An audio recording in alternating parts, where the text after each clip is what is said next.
Everyone, I hope you all are doing good in your studies. तो आ गया next part. जैसे कि आप लोगों को पता ही है, यहाँ पे मैं करवा रही हूँ बच्चे आरआरबी एंड नॉर्सेट की प्रिपरेशन। सो जो भी बच्चा इस चैनल पे न्यू है, चैनल को सब्सक्राइब कर लीजिएगा, वीडियो को लाइक एंड शेयर जरूर करो, बिकॉज ऑलरेडी 1590 क्वेश्चंस हम कर चुके हैं। आज हम 1591 क्वेश्चन करने जा रहे हैं। सो मैं हर एक टाइप का क्वेश्चन करा रही हूँ फॉर आरआरबी एंड नॉर्सेट, ताकि आपके one liner, two liner and NCLEX based जितने भी क्वेश्चंस हैं आपके सारे क्लियर हो जाए। तो प्रीवियस वीडियो जरूर देखिएगा।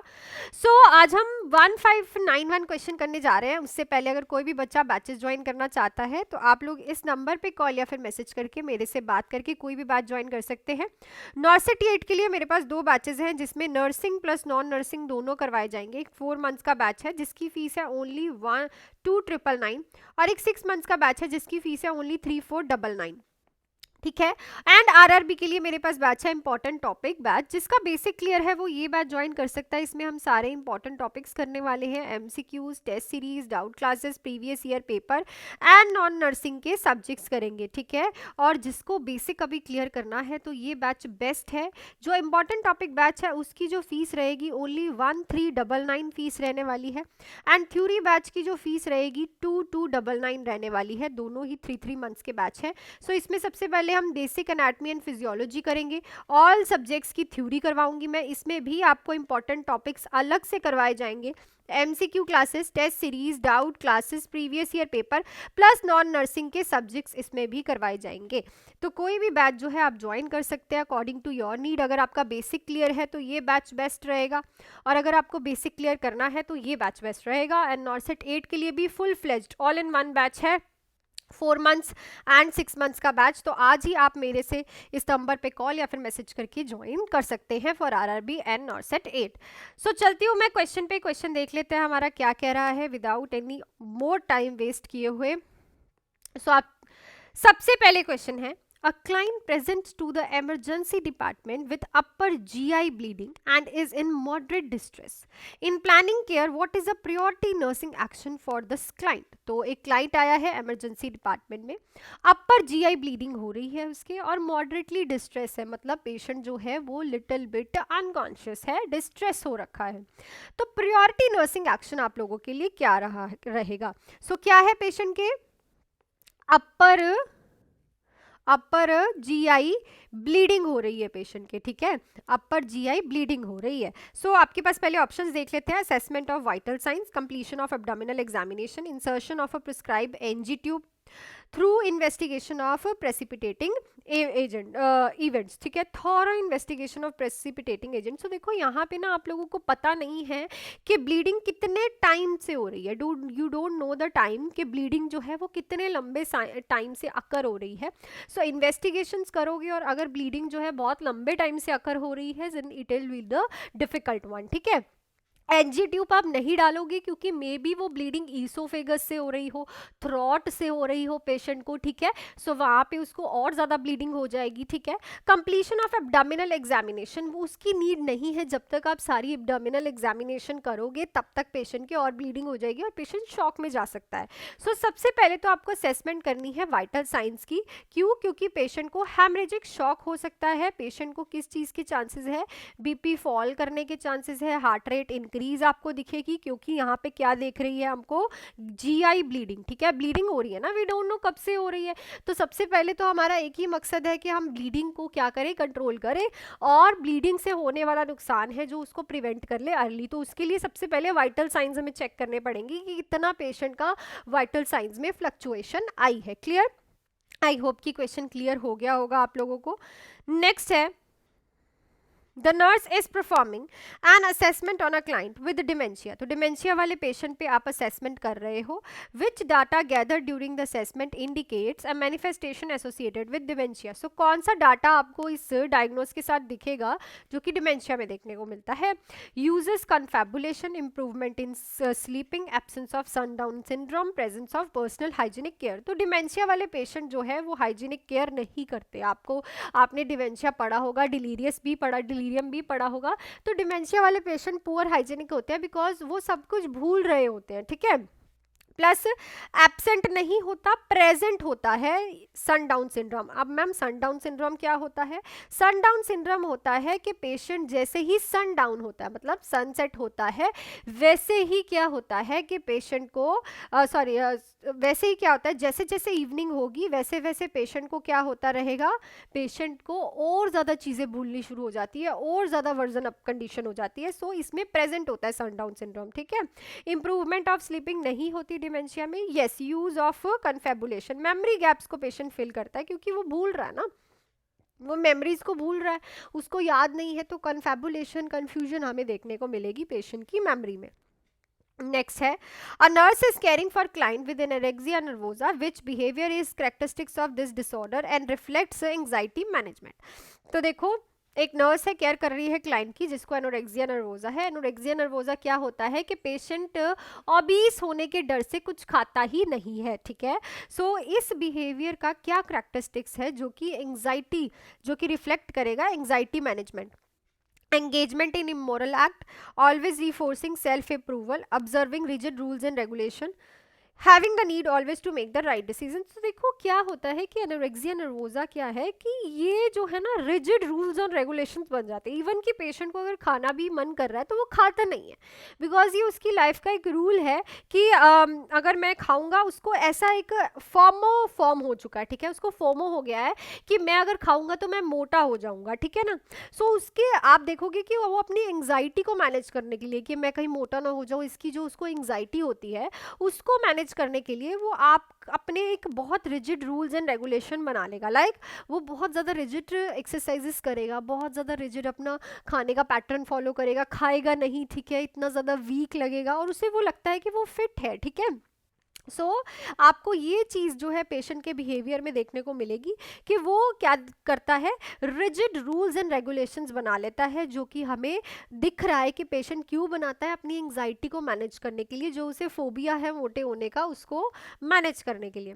नेक्स्ट है, best indicator for a nutritional status for a child is. तो न्यूट्रिशनल स्टेटस जब आप एक चाइल्ड का देखते हो तो उसके लिए बेस्ट इंडिकेटर क्या रहता है? Mid arm circumference, head circumference, rate of increase of height and weight, chest circumference. तो देखो जैसे जैसे पेशेंट का चाइल्ड का हाइट एंड वेट इंक्रीज होता है और वो जिस वे से हो रहा है, लाइक काफ़ियों का तो अकॉर्डिंग टू एज वेट उतना नहीं होता, ठीक है, हाइट नहीं होती, तो अगर पेशेंट की चाइल्ड की हाइट और वेट जो है अच्छे से इंक्रीज हो रही है थ्रू द न्यूट्रिशनल स्टेटस, तो उसका न्यूट्रिशनल स्टेटस आपको दिखता है कि बच्चा जो है वो हेल्दी है और वो अच्छे से खाना खा रहा है।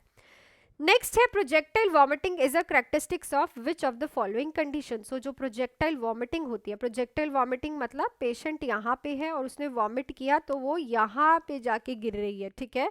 So this is called a projection, एक projection of the vomiting.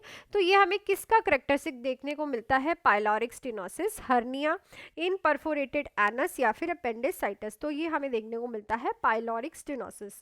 Pyloric stenosis क्या होता है कि जैसे ये आपकी स्टमक है, ठीक है, स्टमक का जो लोअर पोर्शन है इसकी नैरोइंग हो जाती है लाइक दिस, ठीक है। तो जो भी वो खाना खाएगा वो नीचे तो जाएगा नहीं, तो वो यहाँ से बैक फ्लो मारता है और एज अ प्रोजेक्टाइल वॉमिटिंग जो है वो बाहर देखने को मिलता है। So this is called a pyloric stenosis. So projectile vomiting इसका मेन जो है साइन एंड सिम्टम हमें देखने को मिलता है, ठीक है। सो आई थिंक क्वेश्चन क्लियर हो गया होगा। नेक्स्ट क्वेश्चन पे चलने से पहले अगर किसी को बैचेस का सुनना है, अदरवाइज आप स्किप भी कर सकते हो, आप वीडियो को स्किप कर दो अगर आपको नहीं सुनना। सो आप इस नंबर पे कॉल या फिर मैसेज करके आज ही कोई भी बैच ज्वाइन कर सकते हो। आरआरबी के लिए मेरे पास 2 बैचेस चल रहे हैं, बिकॉज आरआरबी का पेपर नॉर्सेट से पहले हो जाएगा। तो एक है इंपॉर्टेंट टॉपिक बैच और एक है मेरे पास थ्योरी बैच, ठीक है। दोनों में डिफरेंस क्या है? जो अगर आपका बेसिक क्लियर है तो आप ये बैच ज्वाइन कर सकते हो जिसकी फीस है 1399, जिसमें हम important topic, MCQs, test series, doubt classes, previous year paper and non nursing के सब्जेक्ट्स करेंगे। और अगर आपको बेसिक क्लियर करना है तो फीस बहुत ही अफोर्डेबल है, 2299 फीस है। 3 मंथ्स का फुल फ्लेज बैच है जो हम बेसिक एनाटॉमी एंड फिजियोलॉजी से स्टार्ट करके theory, important topic, MCQs, test series, doubt classes, previous year paper and non nursing के सारी क्लासेस करने वाले हैं। नॉर्सेट 8 के लिए आपके पास 2 बैचेस है, एक 4 मंथ्स का बैच है, एक 6 मंथ्स का बैच है, और ये 2 बैचेस जो हैं full fledge nursing and non nursing है। इसमें सब कुछ रहेगा, एमसीक्यूज रहेंगे, टेस्ट सीरीज रहेंगी, थ्योरी रहेगी, एनाटॉमी एंड फिजियोलॉजी रहेगी, नॉन नर्सिंग के सब्जेक्ट्स रहेंगे। तो 4 मंथ्स का बैच नॉर्सेट 8 के लिए 2999 का है, 6 मंथ्स का 3499 का। तो आज ही अगर आपको कोई भी डाउट है, और बैचेस जो हैं सारे वो लाइव प्लस रिकॉर्डेड हैं, रिकॉर्डिंग्स भी मिलेंगी आपको, ठीक है। तो आप मेरे से बात करके आज ही ज्वाइन कर सकते हैं। सो चलते हैं हम अपने क्वेश्चन पे। नेक्स्ट क्वेश्चन है, what is the parrot like repetition of words spoken by other is called as। तो वो जो parrot like repetition of words देखने को मिलते हैं, parrot like repetition of words को हम क्या बोलेंगे, clang association, ecopraxia, ecolia या फिर neologism। so it is called as ecolalia। ecopraxia होता है जब कोई भी पेशेंट किसी फिजिशियन की हैंड मूवमेंट्स या फिर कोई भी मूवमेंट बॉडी की वो रिपीट करे, movement repetition of the movements of the physician or doctor or other person। clear। Next है person who is not talk to anybody, this term is called as. So अगर एक person किसी से भी बात नहीं कर रहा है तो इस टर्म को हम क्या बोलेंगे, एफोनिया, म्यूटिज्म, स्टूपर या फिर thought block. So it is known as mutism. Mute का मतलब क्या होता है, चुप हो जाना, ठीक है। और यहाँ पे हमें क्वेश्चन में भी पूछा है कि not talk to anybody, then it is known as mutism. Next है how many stages in a sleep cycle. So ये क्वेश्चन मैं आपको पहले भी कराया है कि स्लीप साइकिल की कितनी स्टेजेस होती हैं। ऑप्शंस है 3, 5, 6, नन ऑफ द अबव। सो इस क्वेश्चन का आंसर पहले भी मैं करवा चुकी हूँ, कमेंट सेक्शन में लिख के बताओ कि स्लीप साइकिल की कितनी स्टेजेस होती हैं, ठीक है। Which part of the brain that regulates cognitive function in human body. So anatomy से क्वेश्चन है कि कौन सा पार्ट जो ब्रेन का है कॉग्निशन फंक्शन जो है वो रेगुलेट करता है ब्रेन का। पॉनस, ठीक है, सेरिबेलम, लिम्बिक सिस्टम या फिर सेरिब्रम। सो देखो जो आपका कॉग्निटिव फंक्शंस, ठीक है, इंटेलिजेंस फंक्शन, मेमोरी फंक्शंस जो है, आपका लर्निंग फंक्शंस जो है रेगुलेट करता है, वो है आपका सेरिब्रम, ठीक है। वो कौन सा पार्ट है आपकी बॉडी का, सेरिब्रम। वहीं आए आपका इमोशनल सिस्टम, ठीक है। इमोशनल कौन कैरी करता है, इज योर लिम्बिक सिस्टम। जो आपका लिम्बिक सिस्टम है वो इमोशंस को कैरी करता है। सो ये दोनों से बहुत बार पूछा जाता है कि इमोशनल से और कॉग्निटिव फंक्शन से, दोनों का याद होना चाहिए आपको, ठीक है। लास्ट क्वेश्चन आज की वीडियो का, birth weight of the newborn baby is 3 kg। What is the expected weight of the baby at 1 year of age. 1 year of age पे 3 किलो के बच्चा पैदा हुआ था, 1 year तक उसका कितना वेट हो जाएगा। सो 6 kg, 9 kg, 12 kg, so it's a 15 kg। तो हमेशा याद रखो जो 3 year होता है ना वहाँ पे 3x हो जाता है बच्चे का वेट, मतलब जितना उसका वेट जो है बर्थ टाइम पे था उसका ट्रिपल, कितना, ट्रिपल वेट हो जाता है उसका 1 साल में। तो 3 किलो का बच्चा था तो ट्रिपल करके कितना वेट हुआ हमारा, 9 kg जो है बच्चे का वेट आपको देखने को मिलेगा by the 1 year। I think question clear हो गया होगा। सो जो मैंने आपसे लास्ट टाइम क्वेश्चन पूछा था वो भी हम देख लेते हैं, ठीक है।